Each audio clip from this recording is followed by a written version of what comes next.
दोस्तों Indian market में जैसे आईपीओ का तूफान आया हुआ है। अगर हम सिर्फ इस साल की बात करें तो एसएमई और मेन लाइन दोनों आईपीओ मिलाकर अब तक 222 आईपीओ आ चुके हैं, यानी कि हर हफ्ते लगभग 4 आईपीओ के इस हिट लिस्ट में नया आईपीओ आ रहा है मोती सन्स ज्वेलरी लिमिटेड का, जो 18 दिसंबर को ओपन होने वाला है। और इस वीडियो में हम इस आईपीओ और कंपनी से जुड़े इंपॉर्टेंट डिटेल्स को जानने वाले हैं। सबसे पहले हम कंपनी की डिटेल और फाइनेंशियल परफॉर्मेंस को जानेंगे, फिर हम आईपीओ की पूरी डिटेल को जानेंगे और फिर लास्ट में हम जानेंगे इस आईपीओ का profit potential. Company Jaipur based है। कंपनी की शुरुआत हुई थी 1997 में और कंपनी के मेनली 4 प्रमोटर्स हैं, जिनके नाम है संजय छाबरा, संदीप छाबरा, नमिता छाबरा और काजल छाबरा। कंपनी के बिजनेस मॉडल की बात करें तो कंपनी मेनली एक ज्वेलरी रिटेलर है। कंपनी गोल्ड, सिल्वर, प्लैटिनम और डायमंड इन सबसे बनी हुई ज्वेलरीज को सेल करती है। कंपनी मेनली 2 चीजें करती है, एक है ट्रेडिंग और एक है मैन्युफैक्चरिंग। ट्रेडिंग सेगमेंट में कंपनी बनी बनाई ज्वेलरीज को खरीदती है और उसे अपने शोरूम से सेल करती है, और मैन्युफैक्चरिंग डिवीजन में कंपनी खुद के डिजाइन और ज्वेलरी मैन्युफैक्चर करती है। कंपनी का जो 95% रेवेन्यू है वो ट्रेडिंग के सेगमेंट से आता है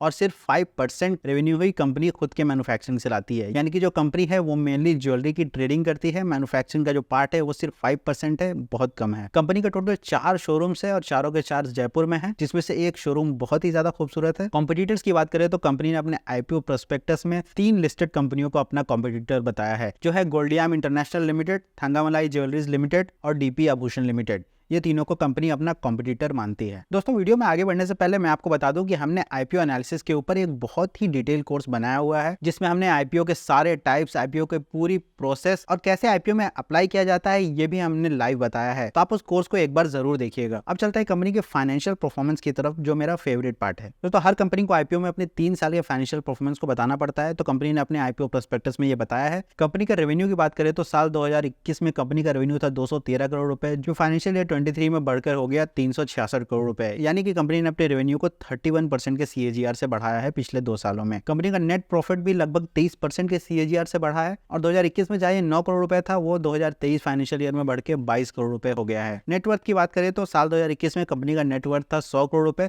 जो फाइनेंशियल ईयर 23 के एंड पे बढ़कर हो गया था 137 करोड़ रुपए। यानी ये 16% के सीएजीआर से बढ़ा है। कंपनी ने इन 2 सालों में अपने ईपीएस को भी अच्छे से बढ़ाया है। 2021 में कंपनी का ईपीएस था 1 रुपए 19 पैसे, जो 2023 के फाइनेंशियल में बढ़ के हो गया 3 रुपए 42 पैसे। यानी कंपनी ने सबसे स्पीड से अपने ईपीएस को भी बढ़ाया है, क्योंकि इसका सीएजीआर आता है 51%। अब बात करते हैं 2 इंपॉर्टेंट मेट्रिक की, जो किसी भी बिजनेस की क्वालिटी को बताता है, आरओसीई और आरओई। कंपनी के आरओसीई की बात करें तो 2021 में ये 21% के आसपास था, जो फाइनेंशियल ईयर 23 में बढ़ के 30% हो गया है। वहीं आरओई 10% के आसपास था साल 2021 में, और फाइनेंशियल ईयर 23 में ये बढ़कर लगभग 18% हो गया है। रिटर्न ऑन नेटवर्थ भी एक बहुत इंपॉर्टेंट मेट्रिक होता है। कंपनी का जो रिटर्न ऑन नेटवर्थ था वो 2021 के फाइनेंशियल ईयर में लगभग 10% के आसपास था, जो इस साल फाइनेंशियल ईयर 23 में बढ़ के लगभग 17% हो गया है। और लास्टली जो कंपनी का डेट टू इक्विटी रेशियो है वो भी 1.16 है। नॉर्मली 1 से कम होना चाहिए, 1 से ज़्यादा बड़ा नहीं है, ठीक है, पर फिर भी अगर 1 से कम हो जाएगा तो ये ज़्यादा अच्छा रहेगा। तो ये थी पूरी कंपनी की फाइनेंशियल डिटेल। इसमें हम देख सकते हैं कि कंपनी ने पिछले 3 सालों में बहुत अच्छा फाइनेंशियल परफॉर्मेंस किया है। अपने सारे मैट्रिक्स को कंपनी ने बहुत इंप्रूव किया है। ROC, ROE, return on net worth, सारे रेशियोज में कंपनी ने बहुत अच्छा इंप्रूवमेंट दिखाया है। और देखने वाली बात होगी कि क्या कंपनी इसको कंटिन्यू कर पाती है। अगर कंपनी इस इंप्रूवमेंट को कंटिन्यू करती है तो ये लॉन्ग टर्म के लिए एक अच्छा स्टॉक हो सकता है। कंपनी जैसे आईपीओ में फंड्स भी रेज कर रही है, अब उस फंड्स का इस्तेमाल अगर कंपनी अच्छे से अपने बिजनेस को बढ़ाने में करेगी तो हमें कंपनी के फाइनेंशियल में और इंप्रूवमेंट देखने को मिल सकती है। आइए दोस्तों अब हम आईपीओ की पूरी डिटेल को जानते हैं। तो कंपनी का नाम है मोती सन्स ज्वेलर्स लिमिटेड।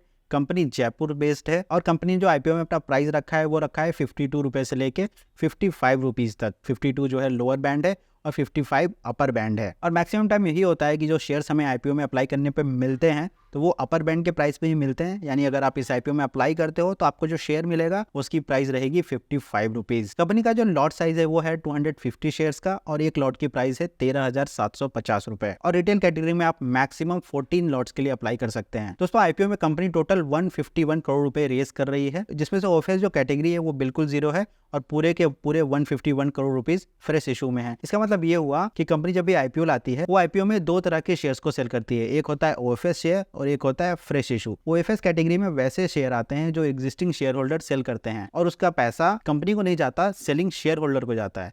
पर जो फ्रेश इशू कैटेगरी के शेयर्स होते हैं उसमें कंपनी आपको शेयर सेल करती है और उसका पैसा सीधे कंपनी के पास जाता है। यानी आईपीओ में जो कंपनी को बेनिफिट होता है वो सिर्फ फ्रेश इशू कैटेगरी के शेयर से ही होता है, क्योंकि सिर्फ वही पैसा कंपनी के पास जाता है। आईपीओ का डेट है 18 दिसंबर, 18, 19, 20 ये 3 दिन आईपीओ ओपन रहेगा, और आप 20 तारीख को शाम 5 बजे तक UPI से पेमेंट करके IPO में अप्लाई कर सकते हैं। और अगर आपको इस IPO में शेयर्स मिलते हैं तो वो आपके डीमेट अकाउंट में 22 दिसंबर तक क्रेडिट हो जाएंगे और जो शेयर्स की लिस्टिंग है वो 26 दिसंबर को होगी। तो ये थी IPO की पूरी डिटेल। अब हम चलते हैं अपने लास्ट और मोस्ट इंपॉर्टेंट सेक्शन में, जिसमें हम बात करेंगे प्रॉफिट पोटेंशियल की। लिस्टिंग डे वाले इन्वेस्टर्स की पहले बात करते हैं, जिनके लिए सबसे इंपॉर्टेंट होता है GMP यानी ग्रे मार्केट प्रीमियम। बहुत सारे वेबसाइट्स और न्यूज के अकॉर्डिंग अभी कंपनी का जो GMP चल रहा है वो चल रहा है 104 रुपए और जो कंपनी का IPO प्राइस है वो लगभग 55 रुपीज होने वाला है, यानी जो कंपनी की लिस्टिंग प्राइस है वो 159 रुपए हो सकती है, जो IPO प्राइस का लगभग 3 गुना है। यानी कि इन्वेस्टर इसमें लगभग 190 या 200% का गेन एक्सपेक्ट कर रहे हैं। और दोस्तों जरूरी है कि ये जो GMP हो या हमेशा एक्यूरेट हो या एकदम राइट हो और लिस्टिंग प्राइस इसी के अकॉर्डिंग हो।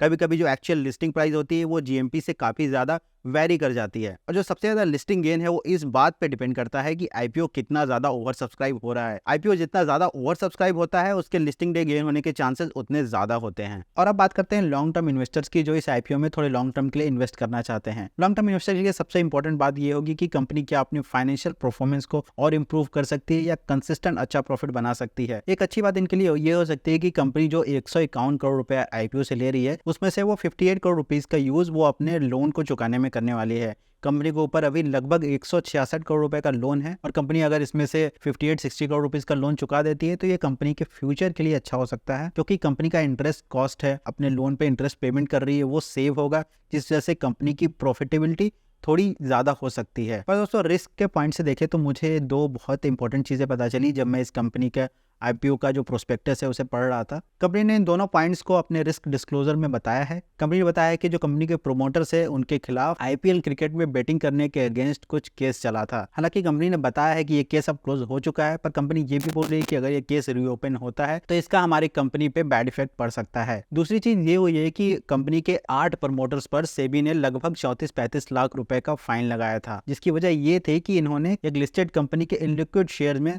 मैनिपुलेशन किए थे। खैर ये बातें तब इंपॉर्टेंट है जब लॉन्ग टर्म के लिए इन्वेस्टमेंट करना चाह रहे हैं, पर अगर आप लिस्टिंग डे गेन के लिए इसमें इन्वेस्टमेंट कर रहे हैं तो सबसे इंपॉर्टेंट यही है कि IPO है कितने टाइम्स ओवर सब्सक्राइब हो रहा है। मुझे उम्मीद है IPO एनालिसिस का ये वीडियो आपको जरूर पसंद आया होगा। दोस्तों अगर आप चाहते हैं कि हम किसी स्टॉक का एनालिसिस करें तो आप कमेंट करके स्टॉक का नाम हमें जरूर बताइए। अगर आप खुद से भी IPO का डीप एनालिसिस करना सीखना चाहते हैं तो मैं उसके लिए फिर से बता देता हूँ, आप हमारा कोर्स ज्वाइन कर सकते हैं जो हमारे मोबाइल ऐप में है। साथ ही हमें आप ये भी बताइए कि क्या आप इस IPO में अप्लाई करने वाले हैं। Thank you so much for watching.